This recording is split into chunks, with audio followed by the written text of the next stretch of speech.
Yo nací aquí en Bogotá. Fueron unos años de mucha alegría con mis padres y mi hermana. Esa era mi familia. Vivíamos en un barrio popular de Bogotá y allí yo tenía una vida que podría decir común para las personas que estábamos en esa época en un barrio popular. Mucho juego con los vecinos y con los amigos en la calle, y también mucha oportunidad de estar en mi casa jugando con mi hermana. Mi papá era y fue siempre un empleado de un banco. Mi mamá fue maestra de escuela y desarrolló toda su vida en torno al magisterio y a esa alegría que le producía a ella de enseñar.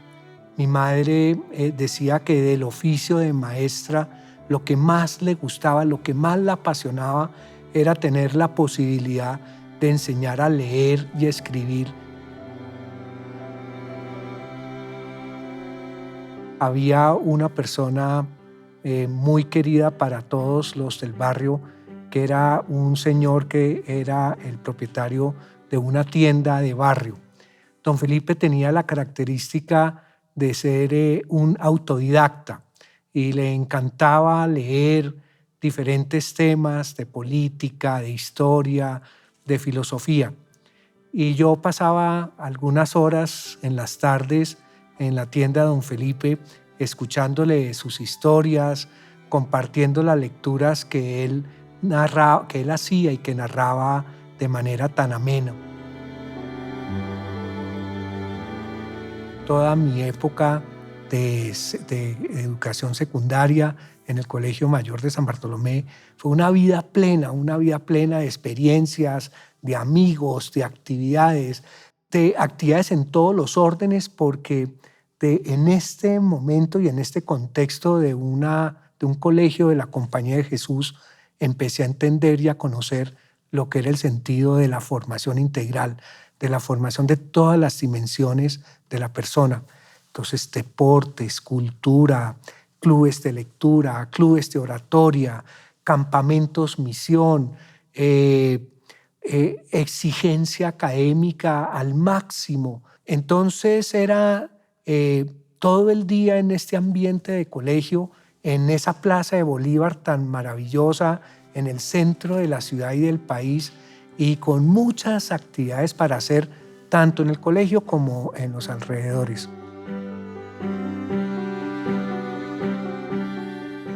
Recuerdo mucho que al mediodía pues algunos compañeros aprovechaban y se almorzaba rápido y se quedaban jugando en el colegio, otros salíamos, algunos iban a jugar billar o ping-pong. Yo no me iba con ellos porque fui pésimo jugador, entonces ni me invitaban, pero aprovechaba y me iba caminando a la biblioteca Luis Ángel Arango, que en el sótano de la biblioteca tienen un auditorio bellísimo y había una actividad que era el concierto del mediodía, que empezaba a la 1 de la tarde, se terminaba a las 2 de la tarde. Yo almorzaba muy rápido, iba al concierto a la 1, me salía 10 minutos antes para poder regresar al colegio a las 2 de la tarde, cuando sonaba el timbre, que era la señal para estar formado frente al salón para ingresar al salón. Yo me encuentro que me empieza a llamar poderosamente la atención los temas de justicia. Me presenté a 3 universidades y entonces mi mamá mandó y decidió que yo debía ser abogado javeriano. Decisión que se la agradezco infinitamente y se la agradezco toda la vida. Creo que no podría ser abogado de otra parte sino de la Universidad Javeriana. Cuando me fui a presentar a la Javeriana, no pude venir a la universidad a traer mis documentos para la admisión. Y entonces le pedí a mi papá que por favor viniera a la Javeriana y presentara mis papeles por mí. Y el padre Gabriel Giraldo lo atendió, le sorprendió un poco que él llegara con unos papeles de admisión y le dijo, ¿cómo así? ¿Usted viene a estudiar Derecho? Y entonces mi papá le dijo, no, no, no, no, padre, yo vengo a traer los papeles de mi hijo. Yo después recibí un profundo regaño de mi papá diciendo, no me vuelva a hacer estas cosas. Voy y el padre Giraldo me sacó con cajas destempladas porque me dijo, si su hijo no tiene tiempo para traer los papeles de admisión aquí en la Javeriana, pues que ni venga, porque es que acá si va a estudiar Derecho en la Javeriana, tiene que dedicarle toda su vida y todo su tiempo. Cuando terminé mis estudios, yo terminé estudios en noviembre, finalizando noviembre de 1983, entonces empecé mi especialización de Derecho Comercial empecé finalizando enero y en febrero, la primera semana de febrero, viniendo a clase, me encontré con un profesor que había sido mi profesor de Derecho de Contratos, el doctor Sergio Muñoz Laverde. Y el doctor Sergio me dijo, cuando me encontró allí entrando al edificio central, me dice, Jairo, lo estaba buscando, lo estaba llamando a su casa porque yo lo recuerdo a usted y como mi alumno en Derecho de Contratos y yo soy el director jurídico de la universidad y quiero ofrecerle el que sea abogado de contratos de la universidad. Y entonces me puse un horizonte y dije, voy a estar en la universidad un año y medio en este cargo y han pasado 38 años desde que dije voy a estar tan solo un año y medio como empleado en la universidad. Ya iba a cumplir 4 años como abogado de contratos, ya me había graduado, ya había terminado la especialización y entonces empecé como a buscar otro sitio donde continuar trabajando. Y estando en esa búsqueda, llegó a mi oficina otro jesuita que yo no conocía, que fue el padre Raúl Posada Vélez. Y el padre Raúl Posada me dijo, a mí me acaban de nombrar vicerrector de la seccional de Cali. En ese momento la seccional de Cali, la máxima autoridad personal de gobierno era el vicerrector. Y yo estoy ya en la vicerrectoría en Cali, pero me he dado cuenta que allá no hay una oficina jurídica, no hay una secretaría general. Yo quisiera que usted me acompañara y poder montar estas oficinas. Y ahí es cuando ya empieza mi vida javeriana en la ciudad de Cali. Creo que le pude ir aportando a la seccional de Cali diferentes dimensiones que son necesarias para el mejor desarrollo de su proyecto educativo. Rápidamente le organicé la Secretaría General, la Dirección Jurídica, eso no tomó mucho tiempo. Tuve la posibilidad de empezar a aportar el entender la planeación universitaria como una herramienta que le permitiera a la universidad identificar los caminos, los mejores caminos para alcanzar sus objetivos. Y le construimos a la seccional de Cali un primer ejercicio de planeación estratégica, su primer ejercicio de planeación estratégica que se llamó Diseñando el Futuro. Colombia arranca entonces desde 1996 a construir el modelo de acreditación del país y iniciamos con la acreditación del programa de Ingeniería Industrial de la seccional de Cali, que fue el primer programa de ingeniería industrial que se acreditó en el país. Tengo la oportunidad de participar del el simposio sobre la educación superior del padre Alfonso Borrero Cabal, y aquí es donde se convierte el padre Borrero, el gran maestro para mí del tema de la educación superior. Y ahí es cuando, digo yo, empieza a transitar mi vida profesional del derecho hacia la universidad, hacia el tema de educación superior, hacia el tema de la gestión universitaria. Y entonces es cuando viajo a la Universidad de Miami a estudiar, hacer mi maestría en administración. Cuando regreso me nombran director académico general de la seccional de Cali. Tuve la oportunidad de trabajar dos temas tremendamente importantes. Uno, la adecuación de la estructura académica de la seccional, y otro punto tremendamente importante, y es la implementación del reglamento del profesorado. La seccional de Cali era joven, pequeña, flexible, ágil.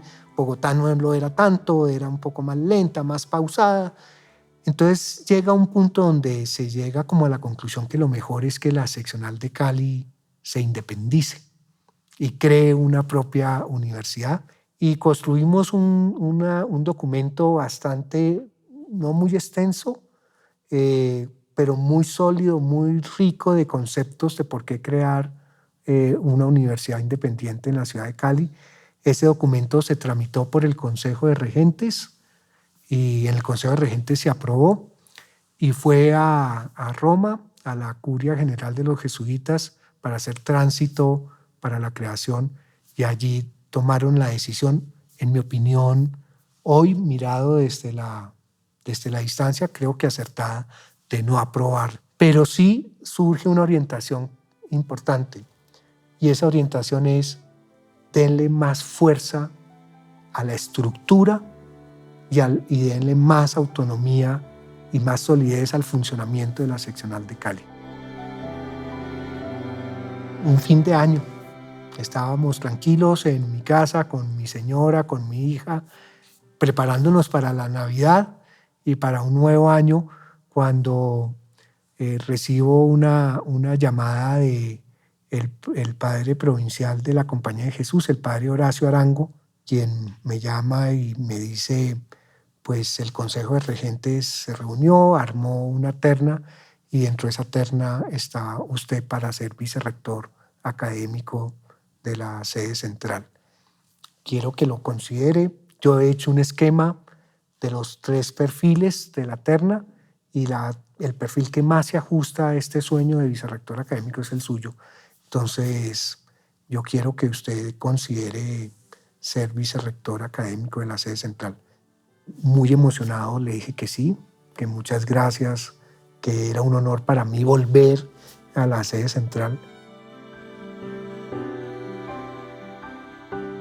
En este tiempo de la vicerrectoría académica, nosotros optamos por 2 estrategias que a mí me parecen tremendamente emblemáticas en la construcción de interdisciplinariedad de la universidad. Uno fue el doctorado en Ciencias Sociales y Humanas, que convocó 5 facultades, 5 campos disciplinares diferentes, y trabajando conjuntamente más de 100 profesores construyendo un doctorado que es hoy un doctorado profundamente interdisciplinario y emblemático en este país. Y un segundo proyecto muy bonito es la creación del Centro Ático, que tiene un antecedente en el CEANTIC, que es el Centro de Educación Asistido por Tecnologías de la Información, que recoge los saberes de la Facultad de Comunicación y Lenguaje, de la Facultad de Arquitectura, algo de Ingeniería, de la Facultad de Ingeniería, y los pone a dialogar y a trabajar conjuntamente en este proyecto que se creó a través del Centro Ático. La universidad tenía una oportunidad inmensa, y era la rigidez y la inflexibilidad de sus currículos. Esto nos lo resaltaban como un aspecto que había que trabajar, que había que desarrollar. Entonces empezamos a trabajar desde la vicerrectoría académica el concepto de un sistema de créditos académicos. Nosotros entonces tuvimos la posibilidad de hacer una reflexión conjunta, estructurar currículos por bloques comunes para todos los programas: el núcleo de formación fundamental, las selectivas, las opciones complementarias, y asignar a todos los programas la posibilidad de poder ofrecer estas asignaturas con un lenguaje común para todas las asignaturas, que era el crédito académico. El crédito académico es la expresión del tiempo de trabajo del estudiante para alcanzar unas habilidades o unas competencias. Cumplidos los 6 años de mi vicerrectoría académica, el nuevo rector en ese momento, el padre Joaquín Sánchez, con quien había trabajado yo en Cali, me pide que lo acompañe como asesor del rector mientras él realiza sus primeros años de rectorado, y después de 2 años entonces viene una reestructuración de la Secretaría General y me piden que implemente esa reestructuración de la Secretaría General, y es cuando llego a ser secretario general de la universidad.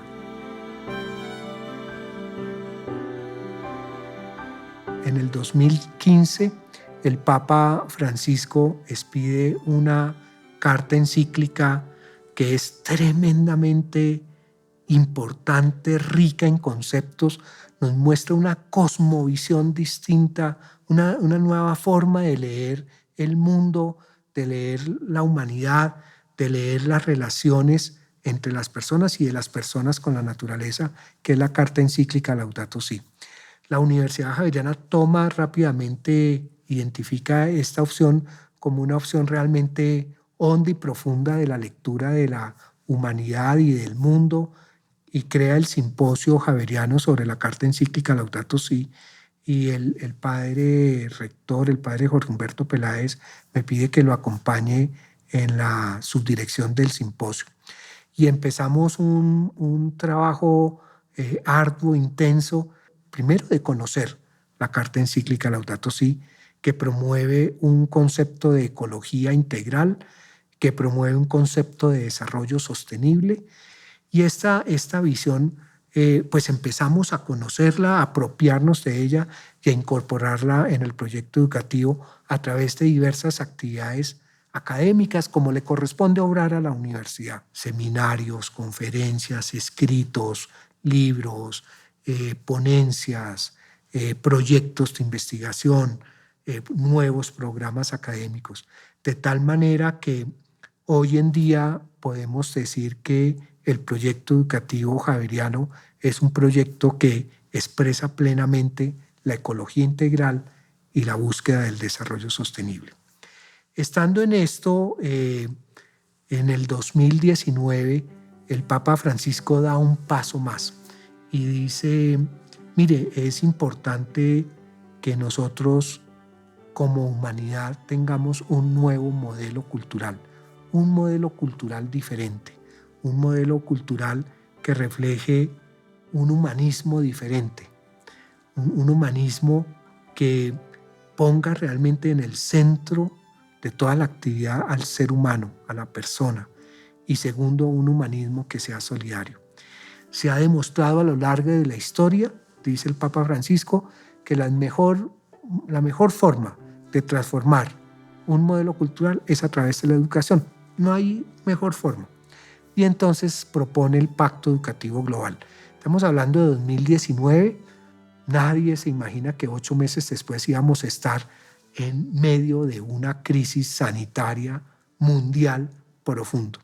Y en octubre del 2020, el Papa hace ya, cuando nos hemos empezado a recuperar y empezar a salir de la crisis sanitaria del COVID-19 y de la crisis social que se desata y de la crisis económica, de la tormenta perfecta, como yo la llamo, el año 2020, el Papa Francisco hace el relanzamiento del Pacto Educativo Global y establece unas áreas de trabajo para ese Pacto Educativo Global. Y una de las áreas de trabajo es la tecnología con perspectiva cultural y ética. Y segundo, la ecología integral. Y le asigna a la Universidad Javeriana el liderazgo global del área de tecnología ética y ecología integral del Pacto Educativo Global. Y allí es donde entonces se toma el padre rector toma la decisión que asuma el rol de delegado de la universidad como promotor del Pacto Educativo Global en esta área. Y desde octubre del 2020 hemos empezado a desplegar por todo el mundo esta idea de que necesitamos una alianza, un acuerdo sobre la educación y sobre el modelo de educación que nos permita alcanzar este nuevo paradigma cultural del humanismo solidario que propone el Papa Francisco. Yo soy lo que soy por la, por la, por la Universidad Javeriana, por la educación de los jesuitas. La Universidad Javeriana es una casa. Así como dice el lema de la universidad, que la sabiduría se construyó una casa para habitarla, creo que la Universidad Javeriana ha sido para mí una casa en la cual yo he tenido la oportunidad de conversar, siempre conversando en la construcción de este proyecto educativo. Tengo una familia relativamente pequeña, está integrada por mi esposa, que ha sido tremendamente importante en entender el sentido y la vida en relación. Una hija maravillosa que admiro profundamente por su inteligencia, por su capacidad de entender y conectarse con las necesidades de las comunidades y las sociedades. Ella realmente expresa con su trabajo una preocupación infinita por ayudar al otro y por ayudar a las comunidades más vulnerables, más necesitadas. Y una mascota preciosa que completa el hogar de una persona. Y ese es, yo sostengo que soy un hombre afortunado porque tengo una familia y una buena familia. La javerianidad es esa forma de obrar, esa forma de proceder que nos lleva a considerar siempre a otra persona, en todo, a pensar en el otro, a ponerse en los zapatos del otro. Si logramos encontrar eso, el pensar siempre en otra persona, podemos decir que esa persona tiene el espíritu javeriano, tiene el espíritu de la javerianidad.